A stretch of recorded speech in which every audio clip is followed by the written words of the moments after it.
പ്രസൂതി സമയേ, പ്രസൂതി സമയം, പ്രസവ സമയത്ത്. പ്രസൂതി സമയേ, ഇയം ഈ എന്ന വാക്കിന്റെ അർത്ഥം ദുർവാരശൂലവ്യഥ, ഗർഭിണിയായ ഒരു അമ്മയുടെ ബുദ്ധിമുട്ട്. ഗർഭം ധരിച്ചിരിക്കുന്ന ഒരമ്മയുടെ ബുദ്ധിമുട്ട് എത്ര വലുതാണ് എന്ന് പുതിയ തലമുറയില് മക്കൾ അറിഞ്ഞാൽ, നേരത്തെ പറഞ്ഞ കാല് പിടിക്കുന്ന സമയത്ത് അമ്മയെ ചവിട്ടില്ല. ശങ്കരാചാര്യ പറയുന്നുണ്ട് അമ്മ അനുഭവിച്ച വേദനയെ കുറിച്ച്. ദുർവാരശൂലവ്യഥ, ഒഴിവാക്കാനാവാത്ത കഠിനമായ വേദന കൊണ്ടുണ്ടാകുന്ന കഷ്ടപ്പാട് എന്നാണ് ദുർവാരശൂലവ്യഥ എന്ന വാക്കിന്റെ അർത്ഥം. ഒഴിവാക്കാനാവാത്ത കഷ്ടപ്പാട്. ഈ കഷ്ടപ്പാട് നമുക്ക് വേണ്ടി നമ്മുടെ അമ്മ സഹിച്ചിട്ടുണ്ട് എന്ന് ഓരോ മക്കളും ഓർക്കണം. പിന്നെന്തൊക്കെയാ? നൈരുച്യം. നൈരുച്യം അതായത് ഭക്ഷണത്തില് സ്വാദ് തോന്നാതിരിക്കൽ എന്നാണ് നൈരുച്യം. രുചിയില്ലായ്മ. ഗർഭിണിയാകുന്ന ഒരമ്മയ്ക്ക് ഭക്ഷണത്തിൽ രുചി തോന്നില്ല. എന്തു കഴിച്ചാലും ഛർദിക്കും. രുചിയില്ലാതെ അമ്മ ഭക്ഷണം കഴിക്കുന്നത് തനിക്ക് വേണ്ടിയല്ല, വയറ്റിലെ കുഞ്ഞിന് വേണ്ടി കൂടിയാണ്. നൈരുച്യം. പിന്നെ സംഭവിക്കുന്നത് തനുശോഷണം. ശരീരം മെലിയും. ആയുർവേദത്തില് അല്ലെങ്കിൽ നമ്മുടെ നേരത്തെ പറഞ്ഞ ഷോഡശക്രിയയില് ഒരു സ്ത്രീ ഗർഭിണിയാണോ എന്ന് അറിയുന്നതിന് ഉപയോഗിക്കുന്ന ഒരു മാർഗം അമ്മയുടെ ആ സ്ത്രീയുടെ മെലിച്ചിലാണ് എന്ന്. ശരീരം മെലിയും ഒരു ഗർഭിണിയുടെ. അമ്മ ആർക്കു വേണ്ടിയാണ് മെലിഞ്ഞു പോയത്? നമുക്ക് വേണ്ടിയാണ് അമ്മ മെലിഞ്ഞത്, ശരീരം ശുഷ്കിച്ചത്, ശോഷിച്ചത്. മാധവിക്കുട്ടിയുടെ കോലാട് എന്ന് പറയുന്ന മലയാളത്തിൽ ഒരു ചെറുകഥയുണ്ട്. കോലാട് എന്ന പേര്. കോളേജില് പഠിക്കുന്ന ഒരു കുഞ്ഞിനോട്, ഒരു കുട്ടിയോട് PTA മീറ്റിങ്ങിന്, കലോത്സവം പരിപാടി നടക്കുന്ന സമയത്ത് അമ്മമാര് പോകണമല്ലോ. അങ്ങനെ എല്ലാ കുട്ടികളും അമ്മയെയും കൊണ്ടുവരും. അപ്പൊ ഈ കുട്ടി അമ്മയോട് പറയാ, അമ്മ വരണ്ട, അമ്മ വരണ്ട എന്റെ കൂടെ, കോലാട് പോലുള്ള ഈ ശരീരവുമായി അമ്മ വരേണ്ട എന്ന്. അതാണ് കോലാട് എന്ന് പറയുന്ന കഥയിലെ ഭാഷ്യം. അതാണ് ഒരു മകൻ പറയാ, അല്ലെ മകള് പറയാ, കോലാട് പോലുള്ള അമ്മയുടെ ശരീരവുമായിട്ട് വരണ്ട. ഞാൻ മക്കളോട് പറയാറുണ്ട്, ലോകത്തിലേക്ക് വെച്ച് ഏറ്റവും സുന്ദരി ആരാ? ലോകത്തിലേക്ക് വെച്ച് ഏറ്റവും സുന്ദരി എൻ്റെ അമ്മയാണ്.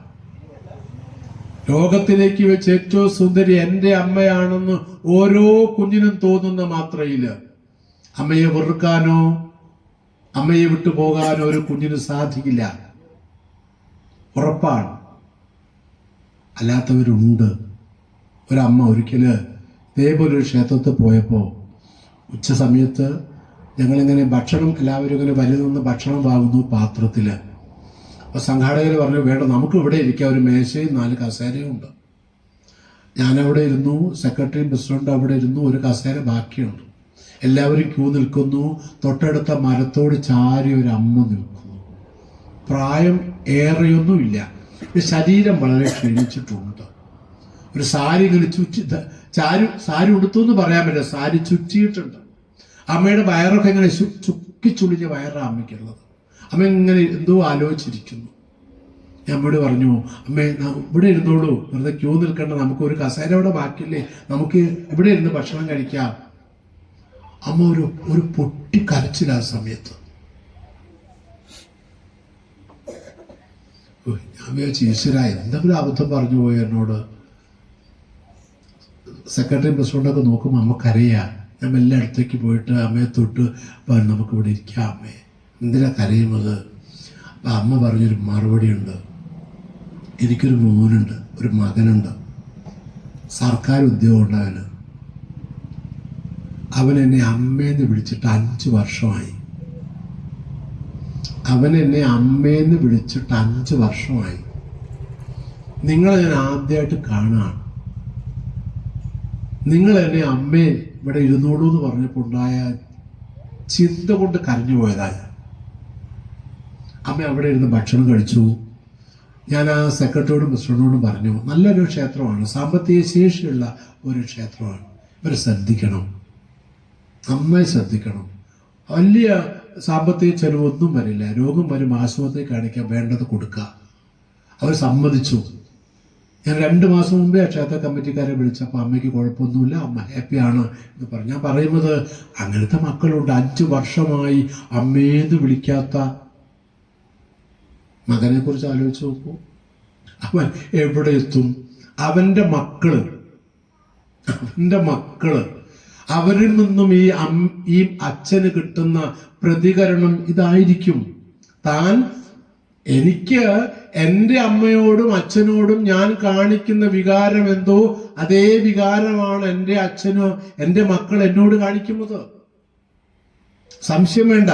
ഞാൻ സൂചിപ്പിച്ചത് തനുശോഷണം, ശരീരം മെലിയുന്നു നമുക്ക് വേണ്ടിയാണ് നമ്മുടെ അമ്മയുടെ ശരീരം മെലിഞ്ഞത്. പിന്നെ സംവത്സരി, ഒരു സംവത്സര കാലം, 1 വർഷത്തോളം നീണ്ടു നിൽക്കുന്ന മലമയീ ശയ്യാച്ച, മലമയീ ശയ്യ, മലത്തിലുള്ള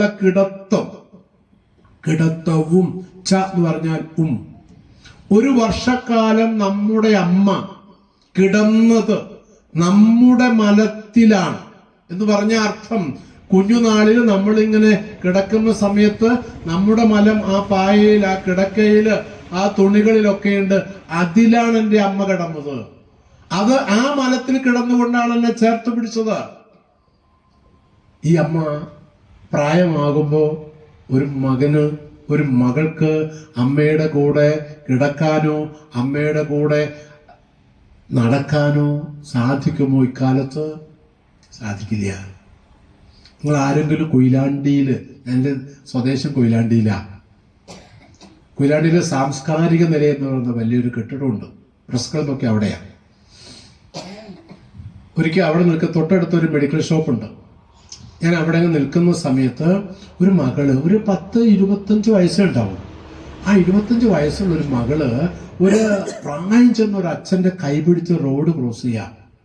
അപ്പൊ ഞാൻ ആ മെഡിക്കൽ ഷോപ്പിലെ ആളോട് പറഞ്ഞു, നോക്ക് ഇങ്ങനെ നമുക്ക് കാണാൻ പറ്റുമോ ഇപ്പോഴും? എന്തൊരു ശ്രദ്ധയോടുകൂടി ആ അച്ഛൻ്റെ കൈപിടിച്ച് റോഡ് ക്രോസ് ചെയ്യുന്നത്. ഇങ്ങനെ മക്കളുണ്ടല്ലോ ഇപ്പോഴ്. നമ്മൾ പറയും കുട്ടികളൊക്കെ ഇങ്ങനെ അച്ഛനെ അമ്മയെ ഒഴിവാക്കുന്നു. അയാൾ എന്നെ ഒന്ന് നോക്കി പറഞ്ഞു, നിങ്ങൾ അല്പസമയം കൂടെ ഇവിടെ നിൽക്ക്, ഞാനിത് ഇടയ്ക്കിടയ്ക്ക് കാണുന്നതാ. അതായത് സാംസ്കാരിക നിലയത്തിന് തൊട്ട് ഓപ്പോസിറ്റ് രജിസ്റ്റർ ഓഫീസ്. ആ രജിസ്റ്റർ ഓഫീസിൽ കൊണ്ടുപോയിട്ട് അച്ഛൻ്റെ ഒരു കൈ അടയാളം കിട്ടണം. അത് കിട്ടിക്കഴിഞ്ഞാൽ പിന്നെ മകളുടെ പാട്ടിന് പോവും, അച്ഛൻ അച്ഛന്റെ പാട്ടിന് പോവും. ആ ശ്രദ്ധയോടുകൂടി ഒരു പരുക്കും പറ്റാതെ അച്ഛന്റെ പെരുവിരൽ അടയാളം കിട്ടാൻ വേണ്ടിയാ കൈപിടിച്ച് റോഡ് ക്രോസ് ചെയ്യുന്നത് എന്ന്. അങ്ങനത്തെ സമൂഹവും നമ്മുടെ കൂട്ടത്തിലുണ്ട്, നമ്മുടെ നാട്ടിലൊക്കെ ഉണ്ട്. സൂചിപ്പിച്ചതാണ്. മലമയീ ശയ്യ, മലമയായ ശയ്യയും, കുഞ്ഞിന്റെ മലം വീണ് മലിനമായ ശയ്യയിലാണ് അമ്മയുടെ കിടപ്പ്. പിന്നെ പറയാണ്, യസ്യ ഗർഭഭാര ഭരണ ക്ലേശസ്യ. സംസ്കൃതമാണ്, മലയാളത്തിൽ ഉപയോഗിക്കുന്ന അതേ വാക്കുകളാണ്. യസ്യ ഗർഭഭാര ഭരണ ക്ലേശസ്യ. യസ്യ അതായത് ഈ അമ്മയ്ക്കുണ്ടാകുന്ന യാതൊരു ഗർഭഭാര ഭരണ ക്ലേശമാണോ, ഗർഭിണിയായിരിക്കുന്ന ഒരമ്മ വാതിലിന്റെ പടി കടക്കാൻ പെടുന്ന പാട്. അമ്മയുടെ വയറ് താങ്ങിയിട്ടാണ് അമ്മ നടക്കുന്നത്. 9 മാസം കഴിഞ്ഞാല്, 9 മാസവും 9 ദിവസവും 9 നാഴികയും 9 വിനാഴികയും ഒക്കെ കഴിഞ്ഞ് പ്രസവിക്കുന്ന അവസാന നാളിൽ അമ്മ നടക്കുന്നത് നമ്മെ കൈകൊണ്ട് താങ്ങിയിട്ടാണ്. അങ്ങനെയുള്ള അമ്മയെ വിളിക്കുന്ന പേര് ദിഹൃദ് എന്ന, 2 ഹൃദയമുള്ളവൾ എന്ന. ഒന്ന് അമ്മയുടെ ഹൃദയവും ഒന്ന് അമ്മയുടെ വയറ്റിലുള്ള കുഞ്ഞിന്റെ ഹൃദയവും. പറഞ്ഞു കേട്ടത് പൂർണ്ണമായ ഗർഭം ധരിച്ച സ്ത്രീകള് ദേവാലയങ്ങളിൽ പോവരുത് എന്ന. പൂർണ്ണ ഗർഭിണികള് ദേവാലയങ്ങളിൽ പോവരുത്. കാരണം ആ അമ്മയുടെ ബുദ്ധിമുട്ട്, നടക്കാനുള്ള പാട് കാണുമ്പോൾ ക്ഷേത്രത്തിലെ വിഗ്രഹത്തിന് പോലും ഇളക്കം സംഭവിക്കും. അതുകൊണ്ട് പൂർണ്ണ ഗർഭിണി ക്ഷേത്രത്തിൽ പോകരുത്. മറ്റൊന്ന്, നമ്മുടെ വഴിയിലൂടെ ഇങ്ങനെ എഴുന്നള്ളത്ത് വരും.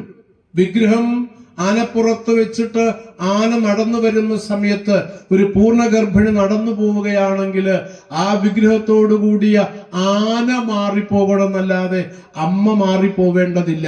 സാധാരണഗതിയിൽ അമ്മ മാറിപ്പോവും, പക്ഷെ പോവേണ്ടതില്ല എന്നാണ്. അത്രയും പ്രാധാന്യം. ആനപ്പുറത്ത് വെച്ചിരിക്കുന്ന വിഗ്രഹം പോലും ഗർഭിണിയെ കാണുന്ന സമയത്ത് മാറിപ്പോവുക എന്ന് പറഞ്ഞാൽ അർത്ഥം അത്രമാത്രം പ്രാധാന്യം ഒരു പൂർണ്ണ ഗർഭിണിക്ക് കൊടുക്കുന്നു എന്നാണ്. അത്ര കഷ്ടപ്പാട് അമ്മ അനുഭവിക്കുന്നു എന്നാണ്.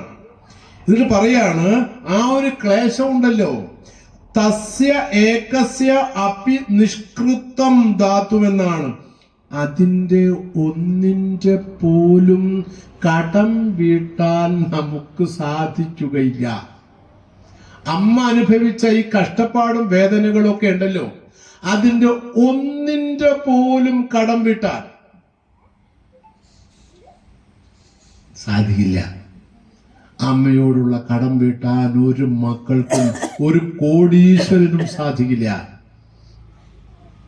അത് പിതൃഋണമായിട്ട് അമ്മയോടും അച്ഛനോടും ഗുരുനാഥനോടും ഒക്കെയുള്ള കടമായിട്ട് അവിടെ നിൽക്കും. അത് വീട്ടാൻ സാധിക്കില്ല. ഒരാളും ശ്രമിക്കേണ്ടതുമില്ല, പറ്റില്ല.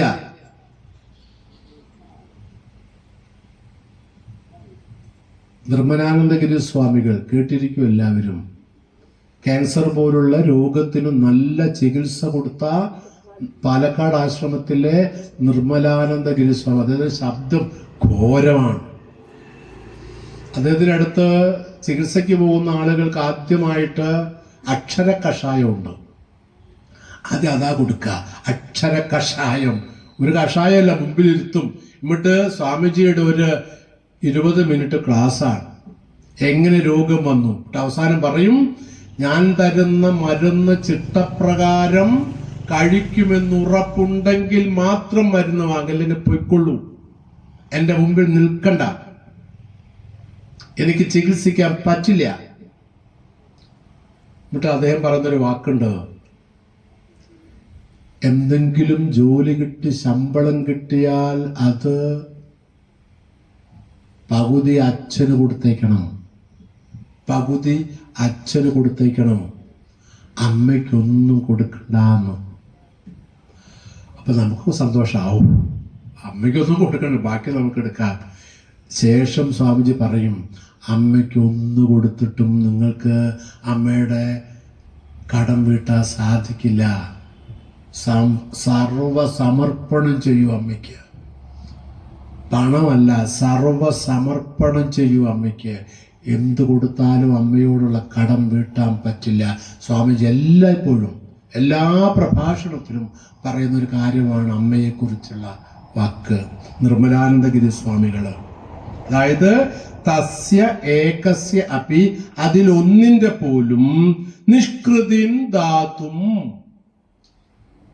കടം വീട്ടാൻ, അതിന്റെ ഒന്നിന്റെ പോലും കടം വീട്ടാൻ, ഉന്നത അപി തനയ, ഉന്നത അപി തനയ, എത്രയും ശ്രേഷ്ഠനായിരിക്കുന്ന മകനായാലും അല്ലെങ്കിൽ മകളായാലും കോടീശ്വരനായാലും എത്ര ശ്രേഷ്ഠനായാലും ബുദ്ധിമാനായാലും സമ്പദ് സമൃദ്ധിയില് വിളയാടുന്ന ആളായാലും അതിന്റെ ഒന്നിന്റെ പോലും കടം വീട്ടാൻ സാധിക്കില്ല. അതാണ് ഉന്നത അഭിതനയ നക്ഷമഃ, അയാൾ സമർത്ഥനാകുന്നില്ല, അയാൾക്ക് കടം വീട്ടാനാകുന്നില്ല. തസ്യൈ ജനന്യൈ നമഃ, അത്തരത്തിലുള്ള അമ്മയ്ക്കായിക്കൊണ്ട് നമസ്കാരം. അത്രയും സ്ഥാനമുള്ള അത്രയും മഹത്വമുള്ള അമ്മയ്ക്കായിക്കൊണ്ട് ഞാനിതാ നമസ്കരിക്കുന്നു. ഒന്നാമത്തെ ശ്ലോകം. നമ്മുടെ കുട്ടികൾ ഈ ഒരു ശ്ലോകം കൃത്യമായി പഠിച്ചു കഴിയുന്നു എന്ന് വിചാരിക്കുക. അമ്മയെക്കുറിച്ച് അവർക്കുണ്ടാകുന്ന ചിന്ത ആലോചിച്ചു. അമ്മയോടൊരു ചീത്ത വാക്ക് പറയാൻ നമ്മുടെ മക്കൾക്ക് സാധിക്കുമോ? ഒരു പാഠപുസ്തകത്തിൽ ഇത് കാണില്ല. അമ്മയെക്കുറിച്ച് വർത്തമാനകാലത്തുള്ള ഒരു പാഠപുസ്തകത്തിലും മഹത്തായ സങ്കല്പങ്ങളൊന്നും കാണില്ല. അതുകൊണ്ട് മക്കളെ നിർബന്ധമായും അത് പഠിപ്പിക്കണം. അതായത് അമ്മ അനുഭവിച്ച വേദനകൾ മുഴുവനും മക്കൾക്കു വേണ്ടിയാണ് എന്ന സൂചനയാണ് ഇവിടെ ഉള്ളത്. എല്ലാം മക്കൾക്ക് വേണ്ടിയാണ് അമ്മ കഷ്ടപ്പെടുന്നത്. ഏതെങ്കിലും ഒരു അമ്മ ക്ഷേത്രത്തിൽ പോയിട്ട് ഈശ്വര എൻ്റെ മകന് അല്ലെ മകൾക്ക് ഗംഭീരമായ ജോലി കിട്ടി, ശമ്പളം കിട്ടി, പ്രതിമാസം എനിക്ക് ഇത്രയും കാശ് തരണമേ എന്ന് ഏതെങ്കിലും അമ്മ ക്ഷേത്രത്തിൽ പോയിട്ട് പ്രാർത്ഥിക്കുന്നതായിട്ട് എനിക്കറിയില്ല. അമ്മമാർ പോയി പ്രാർത്ഥിക്കുന്നതെന്നറിയോ? ഭഗവാനെ എൻ്റെ മക്കൾക്കൊരു ആപത്തും വരുത്തരുതേ, എൻ്റെ മക്കൾ വഴിതെറ്റി പോകരുതേ, എൻ്റെ മക്കൾ കോടീശ്വരനാവണമെന്ന് ഒരമ്മയും പ്രാർത്ഥിക്കില്ല. എൻ്റെ മക്കൾ വഴിതെറ്റി പോകരുതേ, എൻ്റെ മക്കൾക്കൊരാപത്ത് വരുത്തരുതേ. അതാണ് എന്നും അമ്മയുടെ പ്രാർത്ഥന. ഇതാണ് മാതൃത്വം. സ്ത്രീയും മാതാവും രണ്ടും രണ്ടാണ്. സ്ത്രീയും മാതാവും രണ്ടും രണ്ടാണ്. മാതാവിനെ ഈ വൈകാരിക തലമുണ്ടാവും. എന്തായാലും ഇതുമായി ബന്ധപ്പെട്ട് 1-2 കാര്യങ്ങൾ മാത്രം പറഞ്ഞുകൊണ്ട് ഏതായാലും ഒരു 8:30 വരെ നമ്മൾ 7:15 മുതൽ 8:30 വരെ കൂടുതൽ പറയാം. പക്ഷേ ചിദാനന്ദ സ്വാമിജി എപ്പോഴും പറയും, മുമ്പിലുള്ള ആളുകളുടെ ശാപേറ്റു വാങ്ങരുതേ എന്ന്. അപ്പം പലരും മുമ്പിലിരിക്കാൻ പലർക്കും മടിയായിപ്പോഴ് കട്ട് ചെയ്തോളേ. മുമ്പിലിരിക്കുന്ന ആളുകൾക്ക് പലർക്കും മടി. എന്താ കാരണം എന്നറിയോ? ഈ എഴുന്നേറ്റ് പോകണേ, മുമ്പിൽ തന്നെ പോകാൻ ബുദ്ധിമുട്ടല്ലേ. അതുകൊണ്ട് പിമ്പിലിരിക്കാം. നമ്മളൊക്കെ പിമ്പിലിരിക്കാൻ സമർത്ഥന്മാരാണ്. അതുകൊണ്ട് ആരുടെയും ശാപം ഏറ്റുവാങ്ങില്ല എന്ന ആഗ്രഹം എനിക്കുണ്ട്, കൊതി എനിക്കുണ്ട്, അമ്മയോട് പ്രാർത്ഥനയുണ്ട്. അതുകൊണ്ട് കുറച്ച് കാര്യം കൂടി നമുക്ക് ഇന്ന് സൂചിപ്പിക്കാം, ബാക്കി നമുക്ക് നാളെ പറയാം. നിങ്ങളൊക്കെ ചെറിയ ക്ലാസ്സിൽ അമ്മയെക്കുറിച്ച് പഠിക്കുന്ന ഒരു പാഠമുണ്ട്, ജരിതയും മക്കളും എന്ന് പറഞ്ഞ പാഠം. പഠിച്ച ഓർമ്മയുണ്ട് ആർക്കെങ്കിലും? ജരിതയും മക്കളും. ഒരുപക്ഷെ നിങ്ങൾ അല്ല, പുതിയ തലമുറയാണല്ലോ. ഞാനൊക്കെ പണ്ട് പഠിച്ചാണ്ട് ഇപ്പം പുതിയ തലമുറയ്ക്ക് ഒരുപക്ഷെ നല്ലൊരു കവിതാഭാഗമാണ്. അമ്മയും മക്കളും തമ്മിലുള്ള ബന്ധമാണ്. ഒരിക്കൽ ഒരു രാജാവ് ഗംഭീരമായ വർഷങ്ങൾ നീണ്ടു നിൽക്കുന്ന ഒരു യജ്ഞം നടത്തി. യജ്ഞത്തിൽ നൽകുന്ന വസ്തുക്കൾ മുഴുവൻ അഗ്നിയാണല്ലോ സ്വീകരിക്കും, അഗ്നിയിലേക്കാണല്ലോ അർപ്പിക്കും. ഇതന്നെ മമ എന്ന് പറഞ്ഞിട്ട് അഗ്നി ഇതൊക്കെ കഴിച്ച് അഗ്നിക്ക് ദഹനക്കേട് കിട്ടി. ദഹനക്കേട് കിട്ടിയ അഗ്നി വിചാരിച്ചു, ഈശ്വര ഈ അസുഖം എങ്ങനെയാ മാറ്റാന്ന് വിചാരിച്ചിട്ട് അങ്ങ് ദേവ ഗുരുവിനോട് പോയി ചോദിച്ചപ്പോൾ അദ്ദേഹം പറഞ്ഞു, ഇത് മാറണമെങ്കിൽ ഈ ഗാന്ധവ വനം എന്ന് പറയുന്നൊരു വനമുണ്ട്. അവിടെ ഇഷ്ടംപോലെ ഔഷധ ചെടികളൊക്കെ ഉണ്ട്. അതൊക്കെ കഴിച്ചോളൂ, എങ്കിൽ നിന്റെ അസുഖം മാറും. അഗ്നി അത് കഴിക്കുക എങ്ങനെയാ? ആ കാട് മുഴുവൻ അഗ്നിക്കിരയാക്കണം. അങ്ങനെ നിശ്ചയിച്ചു. അത് അർജുൻ്റെ കഥയുമായി ബന്ധപ്പെട്ട് നമുക്കറിയാം. അങ്ങനെ അഗ്നി അതൊക്കെ വിഴുങ്ങാണ്. അപ്പോൾ ദൂരെ ഒരു മരത്തിൻ്റെ മുകളിൽ ഒരു പക്ഷിയും 3 മക്കളുണ്ട്. ഉറപ്പാണ് ഇത് അവിടെ വെച്ച് മക്കളും അമ്മയൊക്കെ ചുട്ട് ചാമ്പലാവും. അപ്പം ആ പക്ഷി പ്രാർത്ഥിച്ചു, ഈശ്വര എന്നെ രക്ഷപ്പെടുത്തണമേ, എൻ്റെ മക്കളെ രക്ഷപ്പെടുത്തണമേ.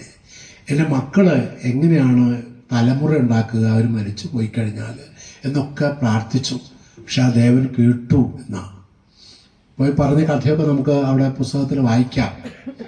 അതിൽ നമ്മൾ അന്ന് പഠിച്ചത്, ആരണ്യം തന്നിൽ പിടിപെട്ടിതു അഗ്നിദേവൻ കരഞ്ഞു തുടങ്ങിനാൾ ജരിതതാനുമപ്പോൾ നിർഘൃണനായ പിതാവിവറ്റെ ഉപേക്ഷിച്ചാൻ ദുഃഖിക്കുമാറായി ഞാൻ പൈതങ്ങളിവരോടും പറക്കപ്പോകാതെയും വന്നിതു ബാലന്മാർക്ക് നിരക്കെ പിടിപെട്ടു വനത്തിലഗ്നിതാനും ഞാൻ ഇനി ഇവറ്റെ എന്തോർത്തതൻ തമ്പുരാനെ കാനനത്തിങ്കൽ അഗ്നി പിടിച്ചു നാലുപാടും.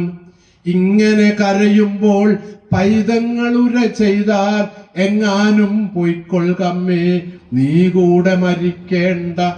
ഞങ്ങൾ ചാകിലോ പിന്നെ പെറ്റു സന്തതിയുണ്ടാം എങ്ങനെയുണ്ടാകുന്നു നീ കൂടെ മരിക്കിലോ. ഞങ്ങളെ സ്നേഹിച്ചു നീ സന്താനം മുടിക്കേണ്ട.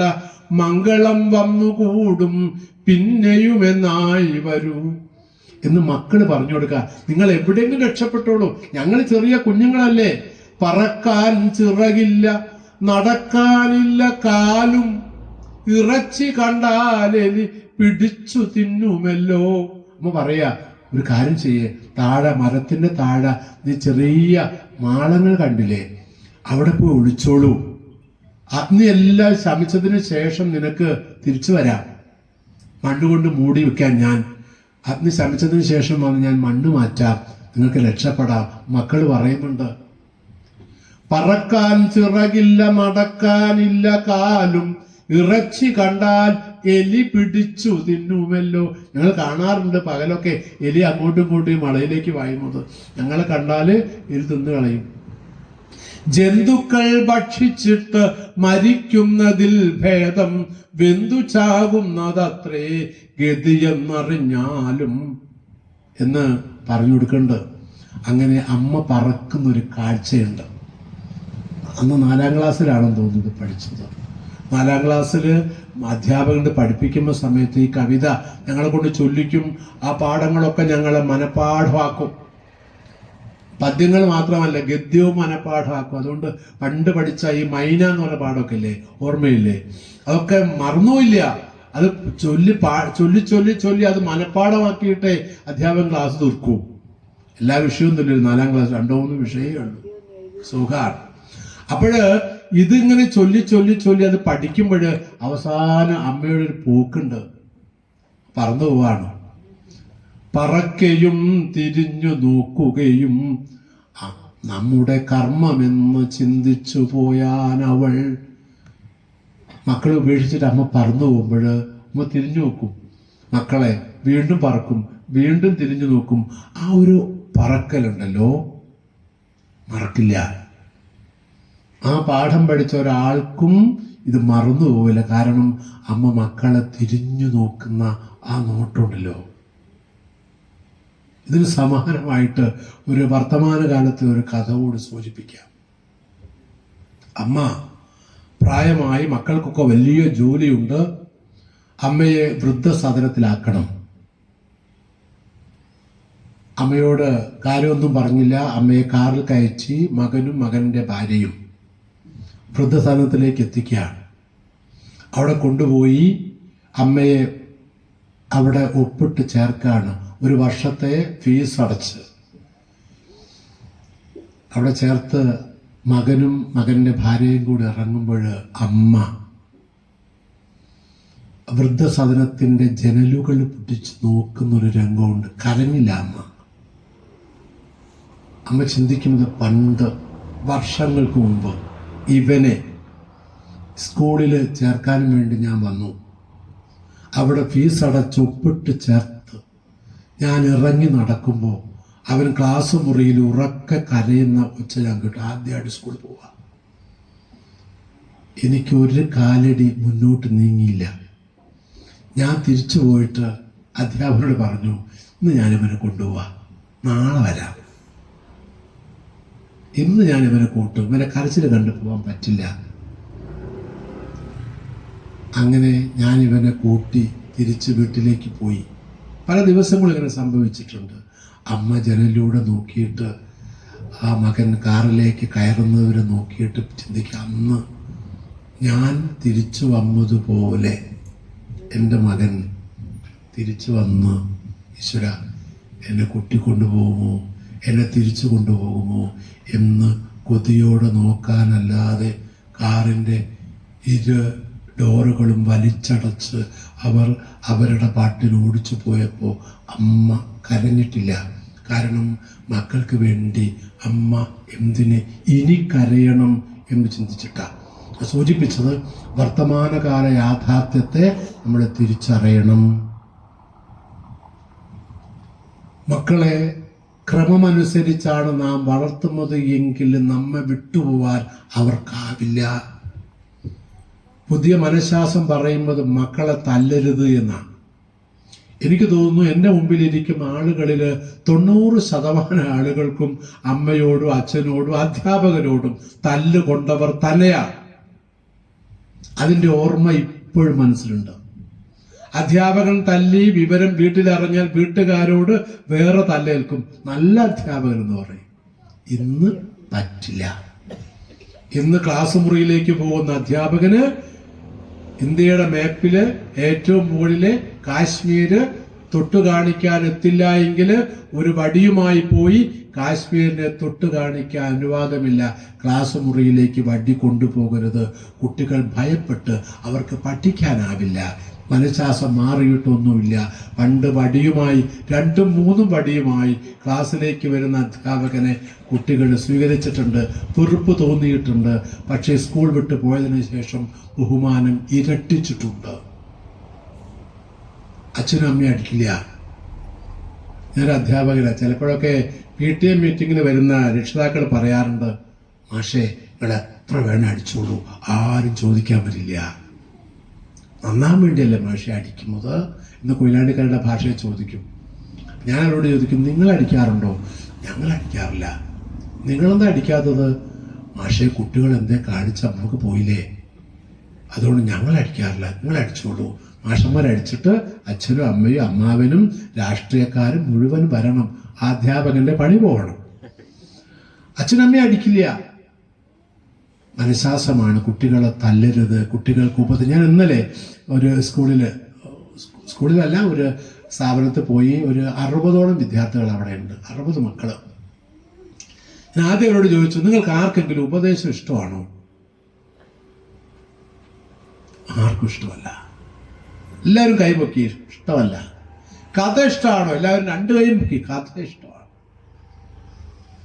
ഞാൻ അവരോട് വിവേകാനന്ദ സ്വാമിയുടെ കഥ, കുറേ കഥകൾ 1.5 മണിക്കൂർ പറഞ്ഞു. ആ കഥയൊക്കെ ഉപദേശമായിരുന്നു. ആ കഥ മുഴുവനും മക്കളോടുള്ള ഉപദേശമായിരുന്നു. എങ്ങനെ ജീവിക്കണം, എങ്ങനെ ഗുരുവിനെ കണ്ടെത്തണം, എങ്ങനെ ഇച്ഛാശക്തി വേണം, എങ്ങനെ മാതൃകയാകണം, അമ്മയോട് എങ്ങനെ പെരുമാറണം, ഇതൊക്കെ കഥാരൂപേണ പറഞ്ഞു കൊടുക്കായിരുന്നു. അതുകൊണ്ട് നല്ല അനുസരണമുള്ള, ഭാഗ്യമുള്ള, സ്നേഹമുള്ള അമ്മമാരും മക്കളും നമുക്ക് സമൂഹത്തിൽ വേണം. അതിനുവേണ്ടി ഈ ഒരു മാതൃപഞ്ചകത്തിലെ ആദ്യത്തെ ശ്ലോകം മാത്രം, ഇനി 4 ശ്ലോകം കൂടിയുണ്ട്. നമുക്കത് നാളെ വിശദമായിട്ട് പറയാം. എല്ലാവർക്കും നന്ദി, നമസ്കാരം.